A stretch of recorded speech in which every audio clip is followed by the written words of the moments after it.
Hello guys, good afternoon. Nandito tayo ngayon sa Santa Ursula Parish dito po sa Binangonan, Rizal. Ayan, at mula po dito ay bumabati po ako sa inyo ng isang mapiyaya at pinagpalang hapon sa inyo lahat. Ayan, at kung bago lang po kayo sa ating channel, don't forget to like, share, and subscribe at paki-click na rin po ng bell icon para lagi po kayong updated sa ating mga bagat.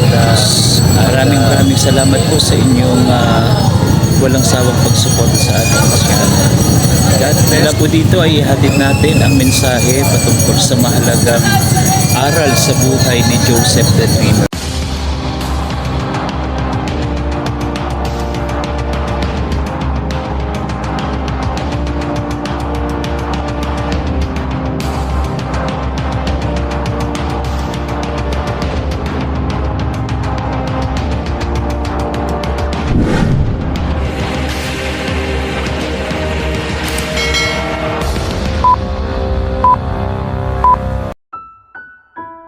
Ang kasaysayan ng buhay ni Joseph the Dreamer.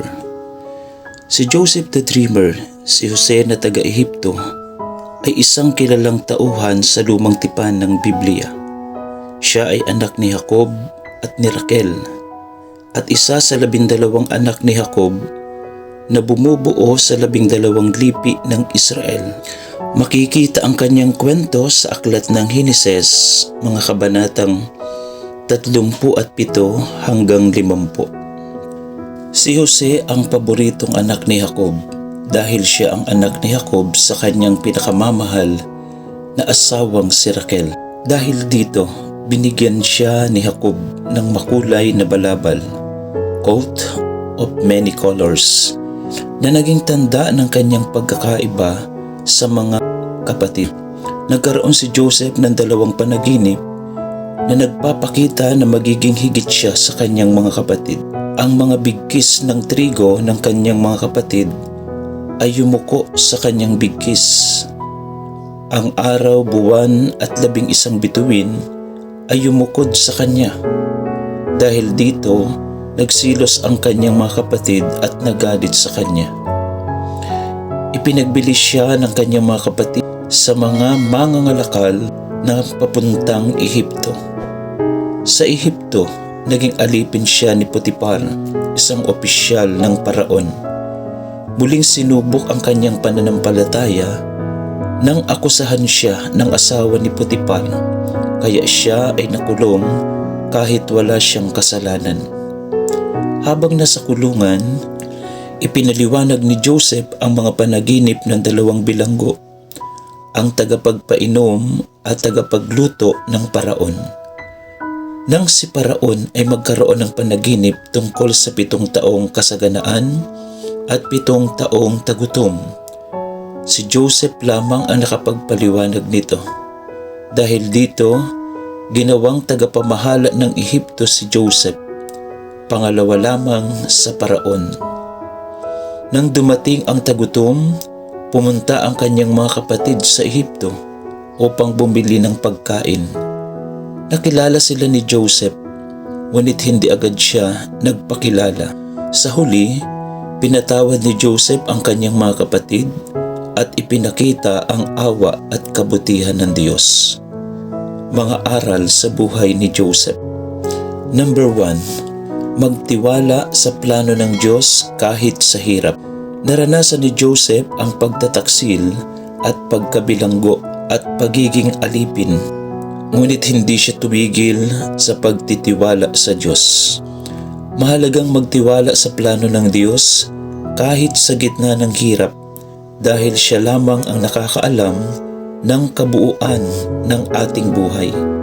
Maaring hindi natin maintindihan ang mga nangyayari ngayon, pero alam ng Diyos kung ano ang makabubuti sa atin sa tamang panahon.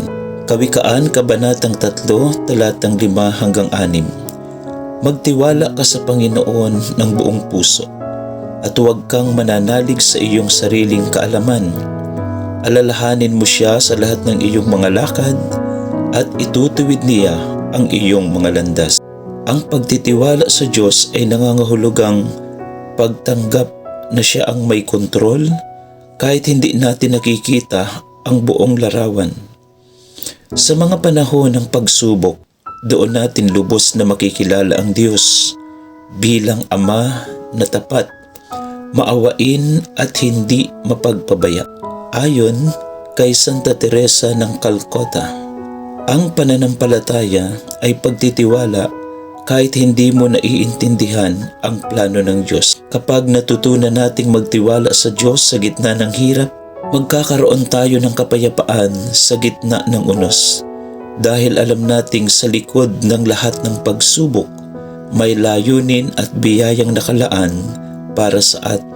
Bagamat may masamang hangarin kayo laban sa akin, ginamit ito ng Diyos para sa kabutihan. Henesis Kabanatang 50, Talatang 20. Kapag may masamang nangyayari, may magandang layunin pa rin ang Diyos.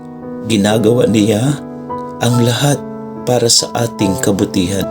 Number 2, maging tapat at matuwid sa tukso.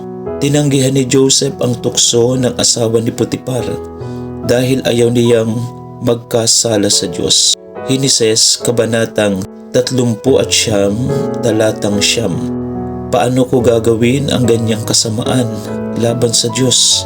Ang tunay na katapatan ay ang paggawa ng tama kahit walang nakakakita.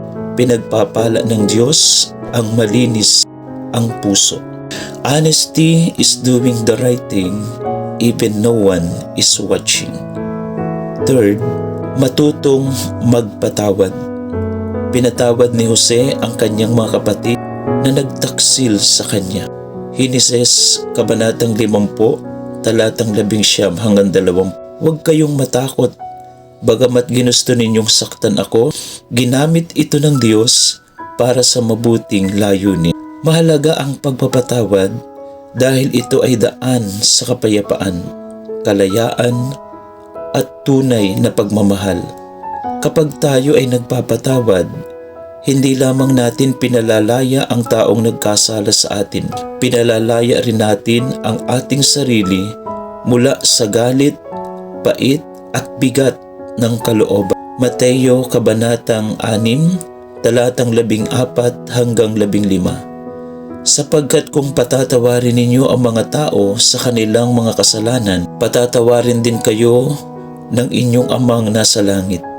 Ngunit kung hindi ninyo patatawarin ang mga tao, hindi rin kayo patatawarin ng inyong Amang nasa langit.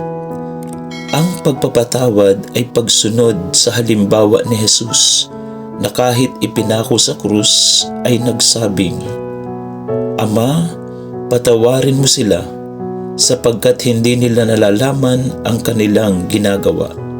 Lucas Kabanatang 23, Talatang 34. Sa ganitong paraan, ipinakikita ni Jesus na ang tunay na pag-ibig ay marunong magpatawad kahit masakit o mahirap.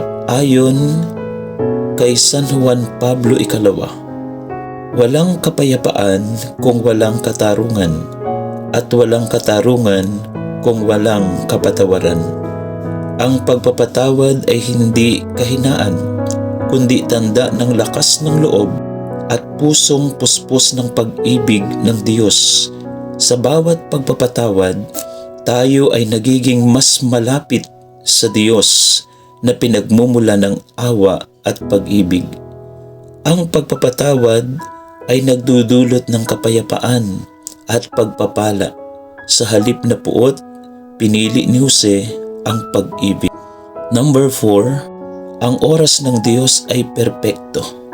Matagal bago natupad ang panaginip ni Jose, ngunit siya'y naghintay ng may pananampalataya. Life is a process. Ang buhay ay isang proseso.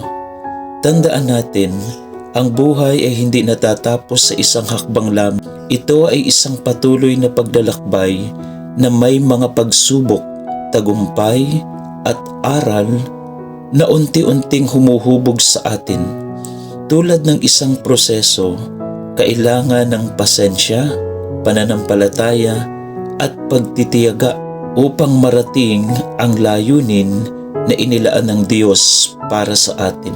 Kasama ni Jose ang Panginoon at pinagtagumpay siya sa lahat ng kanyang ginawa. Heneses Kabanatang 39, talatang 23. Ang paghihintay ay bahagi ng pagtitiwala. Ang Diyos ay laging dumarating sa tamang oras. Number 5, gamitin ang talento para maglingkod. Ginamit ni Jose ang kanyang kakayahan sa pagpapaliwanag sa panaginip upang makatulong sa iba. Ang pagpapaliwanag ng panaginip ay galing sa Diyos. Sabihin niyo sa akin. Heneses Kabanatang 40, talatang 8. Binigyan tayo ng Diyos ng kanya-kanyang talento dahil bawat isa sa atin ay may natatanging layunin sa kanyang plano. Hindi pantay-pantay ang mga talento, ngunit lahat ay mahalaga at may bahaging dapat gampanan para sa kabutihan ng lahat. Unang Pedro Kabanatang 4, talatang 10. Gamitin ninyo ang bawat kaloob na tinanggap ninyo upang maglingkod sa isa't isa bilang mabuting katiwala sa iba't ibang kaloob ng Diyos. Ang talento ay hindi lamang para sa ating sariling kapakinabangan, kundi para paglingkuran ang Diyos at ang ating kapwa. Sa pamamagitan ng paggamit ng ating kakayahan tulad ng pagtuturo, pagkanta, pagguhit o pagtulong, ipinakikita natin ang pag-ibig at kabutihan ng Diyos sa mundo. Ang talento ay biyaya at ang tunay na pagpapahalaga rito ay makikita kapag ginamit natin ito para sa kabutihan ng iba at para sa kaluwalhatian ng Diyos. Number 6, manatiling mapagpakumbaba sa tagumpay. Nang maitaas si Jose bilang pinuno ng Ehipto, kinilala niya ang karunungan ay galing sa Diyos. Hindi ito mula sa akin. Ang Diyos ang nagbigay ng sagot para sa kapayapaan ng Paraon. Heneses Kabanatang 41, talatang 16. Ang kababaang loob sa gitna ng tagumpay ay napakahalaga dahil ito ang nagsisilbing paalala na ang lahat ng ating tagumpay ay hindi lamang mula sa ating kakayahan, kundi biyaya ng Diyos. Kapag nananatili tayo mapagpakumbaba, hindi tayo magiging mayabang o makalilimot sa pinagmulan ng ating mga pagpapala. Kawikaan Kabanatang 22, talatang 4. Ang gantimpala sa kababaang loob at sa pagkatakot sa Panginoon ay kapayapaan, karangalan at buhay. Ang kababaang loob ay nagbubunga ng tunay na pagpapala, hindi lamang sa material na buhay, kundi sa kapayapaan ng puso at pagkakaroon ng tamang relasyon sa Diyos. Ayon kay San Agustin, kapag tumaas ka, manatili kang mababa sa iyong puso, sapagkat doon lamang mananatili ang biyaya ng Diyos. Ang kababaang loob ay ang korona ng tagumpay, sapagkat ang tunay na tagumpay ay ang taong marunong magpasalamat, magbahagi at magpuri sa Diyos sa lahat ng kanyang naabot. Tandaan natin, ang lahat ng tagumpay ay biyaya ng Diyos.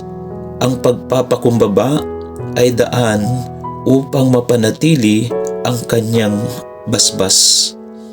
Ikapito, ginagawang daan ng Diyos ang pagdurusa para sa kaligtasan.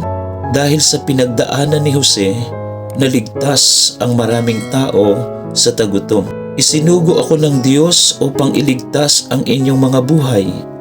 Heneses Kabanatang 45, talatang 7. Ang pagdurusa ay mahalaga para sa ating kaligtasan. Dahil sa pamagitan nito, tayo ay nakikibahagi sa paghihirap ni Kristo. Hindi dahil gusto ng Diyos na tayo'y magdusa, kundi dahil sa pagdurusa, natututo tayong magmahal, magtiis at magtiwala sa Kanya. Roma Kabanatang talatang 17. Kung tayo ay mga anak ng Diyos, tayo rin ay mga tagapagmana ng Diyos at kasamang tagapagmana ni Kristo. Kung nakikibahagi tayo sa kanyang mga paghihirap upang makabahagi rin tayo sa kanyang kaluwalhatian. Ang pagdurusa ay hindi wakas, kundi daan tungo sa kaluwalhatian. Tulad ni Jesus na nagdusa at namatay sa krus, tayo rin ay tinatawagan na pansinin ang ating krus araw-araw at sundan siya. Lucas Kabanatang 9, talatang 23. Sa pamamagitan ng pagtanggap at pag-aalay ng ating mga paghihirap, nililinis tayo ng Diyos, pinatatatag ang ating pananampalataya at inilalapit tayo sa Kanya. Ayon kay San Padre Pio, walang kaligtasan kung walang krus. Ang pagdurusa ay hindi parusa, kundi pagkakataon upang makibahagi sa pag-ibig ni Kristo. Kapag inalay natin ito sa Diyos, magiging daan ito ng ating kaligtasan at kabanalan. Minsan ginagamit ng Diyos ang ating paghihirap upang magdala ng kabutihan sa iba. Manalangin tayo. Panginoon, tulungan mo akong maging tulad ni Jose, tapat, mapagpatawad, at nagtitiwala sa iyong plano. Sa bawat pagsubok, naway manatili akong matatag sa pananampalataya. Amen. In the name of the Father, and of the Son, and the Holy Spirit. Amen. Shout out Nelgel Channel, Brother Ernie Miranda and family, Brother Bernabe Landingin, Bro Chito Channel, Sister Madila Pentecostes, Sister Pining Aquino, Sister Gigi Hordan sa Borjaga, and all my subscribers. Praise God, maraming salamat po muli sa inyong suporta sa ating channel at pakishare na rin po ng ating mga video sa ating mga kaibigan, kapamilya. Don't forget to like, share, and subscribe kung bago lang po kayo sa ating channel. Kung gusto niyo po na mapasama sa ating susunod na shoutout, just type #ka-inspire. Thank you and God bless.